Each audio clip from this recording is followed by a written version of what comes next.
Police and protesters clashed in cities across France for the fifth straight night. The violence follows the police shooting death of a 17-year-old boy of Algerian descent.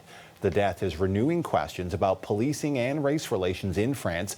The boy's funeral was held yesterday, followed by new riots and an attack at the home of a mayor in a Paris suburb. He describes it as an assassination attempt on his family. The CBC's Dominic Velitis is following the story from London. Dominic, what is the latest?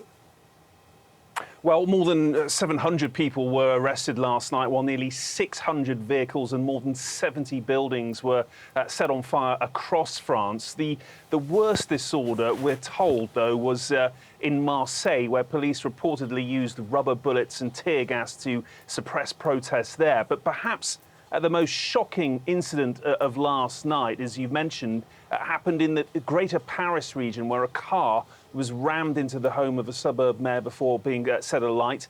His wife and two young children who were asleep inside at the time were injured as they fled the building. And as they did, it's being alleged today that rioters fired rockets at them.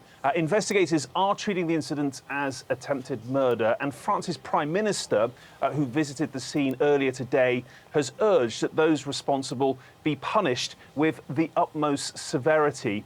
Meanwhile, there were sporadic clashes in central Paris last night. Police say 6 buildings were damaged and 5 officers injured in the disorder there. But unrest, rioting and looting also reported overnight in Nice, Lyon, Rennes, Montpellier and Strasbourg, where police deployed armoured vehicles on the streets in response. So a busy night again. And incidentally, we have just heard from the grandmother of Nahel M. That's the 17-year-old who was killed by police in Paris on Tuesday and whose death sparked all of this unrest. She has accused rioters of using his death as an excuse to go on the rampage and is calling for calm, calling for an end to the disorder. Neil.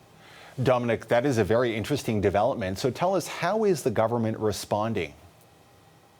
Well, for the second night running now, we've seen this huge police presence on the streets of France. Around 45,000 officers were deployed in towns and cities across the country last night and the night before to really enforce law and order. And officials believe that that has had an effect and made for a quieter night last night when compared to previous ones. It does seem that there were fewer arrests. As I say, around 700 last night compared to about 1,300 on Friday, 900 or so on Thursday. But officials are also hoping that rioters are now losing energy and that a turning point in this disorder may have been reached. This, as you mentioned earlier, is the 5th consecutive night of protests and rioting. That's certainly what they're hoping anyway. We'll have to wait and see if that turns out to be the case, Neil.